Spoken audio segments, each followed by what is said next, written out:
BGSU football adding to their team with the recruiting class of 2022, and still more work to be done. And we'll touch on that with head coach Scot Loeffler, who's joining us now to sort of give us an overview. We talked with the position coaches about what you've added in certain positions, coach. And I guess let's start with the defensive backfield, because that's where you signed the most players. 5, I think it was, we talked with Coach Lewis about. So that was where you felt you needed to add the most depth, or you felt you needed to bring in guys that can play and start right away? What was the thought process in the backfield there? Yeah, we knew that there was some holes, obviously, on our team from last year that we needed to address, and the back end was one of them. We brought in some younger football players out of the high school ranks, and then dabbled into the transfer portal. But it was an area that we know that we needed to obtain some depth and some guys that can actually contribute next year. We feel that our defensive line is right on schedule. We feel our linebackers are right on schedule, and we felt that we needed to clean up our secondary to make that defense pretty elite. With that in mind, you look at what you signed on the other 2 levels of your defense. I think there was only 1 D lineman, but Coach Campenny was pretty pumped about him, a high school kid out of Detroit that is physically basically ready to play now. That's a rarity. Yeah, Devontae Miles is a guy that we stumbled upon late. We always knew who he was, but he was committed to Michigan for almost a year and a half, and they decided to go a different direction. And that was one that just fell in our lap, Todd, and it was one that is really going to help us. He's physically different, doesn't look like a high school kid whatsoever, super intelligent, and he's going to bring a lot to the table for us. Then in the linebacker group, you brought in a transfer that's played at Wake Forest that is a one-and-done type transfer, but big physical guy that can immediately contribute and make your linebacking core better. DJ Taylor, explain bringing him in from Wake. Yeah, DJ was a guy that started at Wake Forest when I was coaching at Boston College, so we knew a lot about him. He was a 2-year starter. He ended up getting hurt and fought to battle back into the lineup after that. He graduated, now he's going to get his MBA, and he's going to bring a ton of experience, a ton of depth to that linebacker room. We think our linebacker play last year was pretty good, and he's just going to better the room. Yeah, but also he'd like to add that depth and a high-quality player that's been a starter there, so maybe if people do get dinged up here and there, you don't have a drop-off when you have to bring in other guys. Well, DJ's a guy that's just not going to be there for depth. Right. He's going to play. All those guys are going to play in that room, and we just feel adding DJ to the Darren Anders of the world, we're going to be okay. And you can never have enough guys at those spots. No question. You got great 4 of for them. special teams. Yeah. Those guys are really, really important. Those linebacker, tight ends type of bodies are really important in our system. Speaking of special teams, we talked about a gaping hole earlier. They're all gone, so there's going to be a lot of competition in camp. But you did sign a kicker and a punter, though, to throw into the mix. Yeah, the good thing is that we only lost 5 guys. The bad thing is 4 of those guys were kickers, so or snappers. So Sammy Sir is a guy that's coming in from Australia that is going to be a really good punter in our opinion. He's big, he's mature, he's 26 years old. And then we brought in Owen from, I believe it was Liberty. Division II, Division West II, Liberty. yeah, West Liberty. And we liked him. We liked him when he came out of high school. He obviously showed really good production at his college, and he'll be a guy that's going to be competing for the job also. Well, let's flip it over to the offensive side then. A couple of quarterbacks, 1 a transfer, 1 a high school kid. So now 6 quarterbacks in your quarterback group. So hopefully some depth there when you get into spring ball and all that. But talk about the 2 quarterbacks you brought in, how they figure in the mix. Yeah, Owen Bainbridge is a big, strong guy that we had a lot of history with. His quarterback coach was a longtime, super successful coach over in Northeast Ohio, and we think Owen is going to develop into a really good player. He's big. He's got a big arm, live arm, but the thing that he can do, believe it or not, he looks like a 6'5" guy that can't move. He can run. He really has really good feet, But he has a ton to learn, and we know it, and we're going to develop him. And then we brought in Cam Orth from a small school in New York. We have history with him too. Our new coach, Brian White, knew this kid inside and out whenever his son was playing in Gainesville, Florida. Louis Adazio played with this kid, or with his brother, excuse me. But there's a lot of history that goes back to Cam. We're super excited. We're excited to develop him. When we watched him on tape, he had a very young offensive line in front of him. He took a beating, so we know he's tough, and he has the ability to make all the throws. So again, it's just going to be learning. You can't have enough in today's world of quarterbacks just because of now the new free agent market. You could have 6 in your room, and then the next thing you know, you have 2. And the next thing you know, you're going to have 3.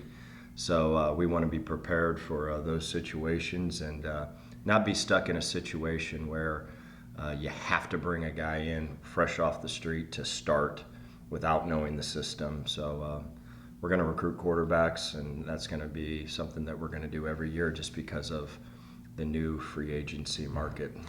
At wide receiver, you bring in a couple of new guys there. Again, a combination, a transfer and a high school guy. Talk about your 2 wide receivers coming in, and can they get on the field right away? As the high school kid in particular, you figure transfers are supposed to, but talk to me about the 2. Yeah, Jalen Holly's a guy that we had in camp from River Rouge, runs well, super hungry, tough.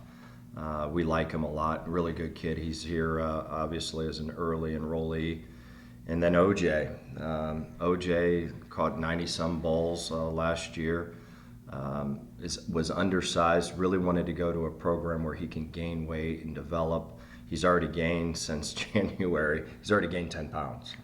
And this dude can fly. This dude's got great mitts, great catch radius, and he will help our team next year. He'll be trotting out there against UCLA, no question about it.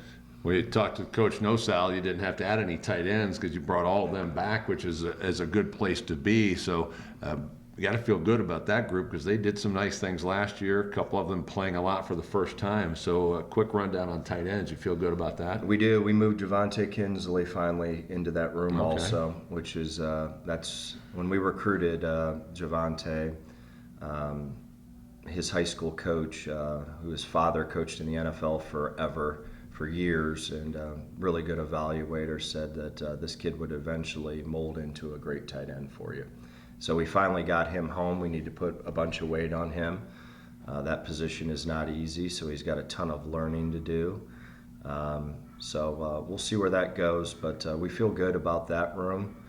We finally have depth there, and when we talk about the free agent market that's going to occur in May, we may bring another hybrid adjuster type of guy into the program in May. But again, we'll see where we're at with that. Speaking of that, you sort of segued into where we needed to get to. You're not done here. You've got, 7 more slots that you can fill with maybe transfers coming up in this later signing period? Tell the folks what could happen here. Well, you're never done in recruiting in the old rules, and now you're never done recruiting ever. Every minute of the day, there's a new nuance to this recruiting deal. So the NCAA rules came, how they're trying to handle the waiver wire, as we would call it, the transfer wire. The rule still is right now you can only bring in 25 guys. Right. I would suspect here in the near future that won't be the case. It'll be if you lose 30 guys, you can bring 30 guys in. If you lose 5 guys, you can bring 5 guys in. I think they'll eventually figure that out.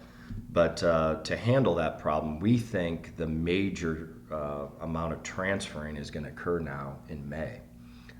These guys are going to play spring football. They're going to find out where they're at in the depth, and they're going to leave to try to find a place where they can play.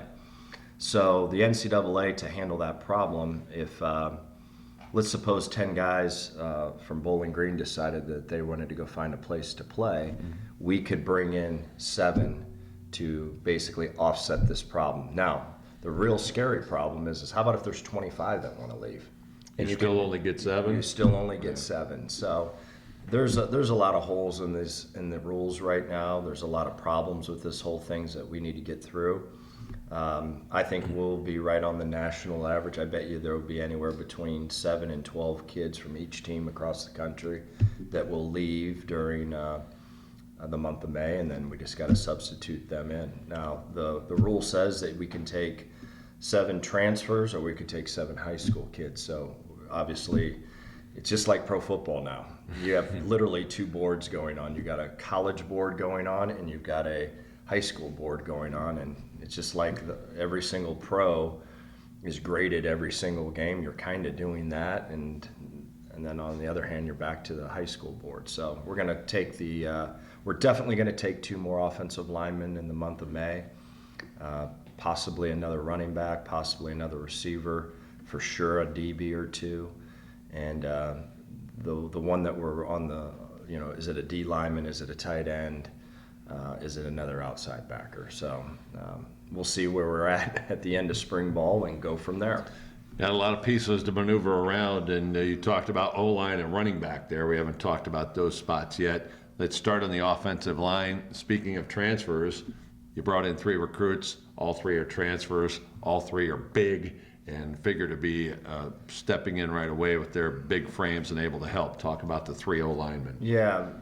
We really wanted to have 4 for spring football, and we missed on a kid that we lost that was from Kentucky. He went to a different school, so that's going to put us in position that we're going to have to take 2 in May. Our plan was to bring 4 in for spring football and then have a 5th one in May. Now what we're going to do is we're definitely going to bring those 2 more in May because we want to have 5 older guys that are bigger, that have experience. We really like the guys that are in our program right now, the young players that had to play last year. But again, they got put in a situation that wasn't fair. They should have been lifting a ton of weights with Kevin Tolbert. They should have been standing next to me, getting some mental reps rather than having to be in the fray. In the long term of things for our program, it was great. But again, if we would have went down this path last year, we won 9 games. We knew that. So we had to keep the foundation and building the football team the way that we could properly build it for longevity. This was the year to bring in the big guys. So we're going to bring these guys in. We're all going to compete. The best 5 are going to play. And the other guys that are behind will develop, and then we'll have a really successful, long-lasting program. And running back was a position where you had a lot of depth from last year, so you didn't necessarily have to go very deep there in this class, but you brought in a couple. Yeah, we did. Really good athletes. We'll see that whole room. There's some players in that room that we might mold into a hybrid position where they're playing some wide out, they're playing some running back, making another problem player. You know, our adjuster, or that second tight end in our system, it's a problem because they don't know if we're gonna run the ball, all the formations you can get into. But we're gonna think about expanding that with the running backs, to have those guys be in hybrid positions that when they're on the field, you don't know if they're going to be playing wide out, they're going to be playing the slot, they're going to be playing the hip, they're going to be playing another tight end position or another running back position. So, but you know, the Jamal Johnsons of the world that are just super athletes, we got to find a way just to get the ball in their hands a little bit more. Coach, before we let you go, spring football, what are some of your main objectives? Do you want to be able to really go hard in spring? Do you need to back off, or where do you find yourself heading into spring? Yeah, that's a great question. It's something that we've been thinking about. We knew that the first 3 years that we were here, we wanted those training camps and those spring balls to be as tough as all get out, because we're trying to establish a new culture, trying to establish who we are. I think our kids understand who we are and where we need to go. We were an undisciplined football team last year. We had more penalties. It was us and Toledo that were at the bottom rank of penalties. And for Bowling Green to win, we need to be number 1 in least amount of penalties in the MAC. And so we got some things that we're going to do in terms of discipline and cleaning some things up. We got a bunch of new football players, so we'll probably install very slow, and then really ramp it up in the summertime, and then take a little break, and then training camp will be our typical training camp. But we're going to be smart. Those practices are still going to be physical and tough and all that, but we're also going to use a ton of intelligence. It's time to completely build this team, get them to the fall, and let them have a chance to win finally. 2022 could be a stepping stone year for BGSU football. Before you know it, they'll be inside the Rose Bowl, ready to play UCLA to open the season. Coach, congratulations on your latest class. Good luck this spring and this upcoming season. Thanks a lot, Todd. Really appreciate it.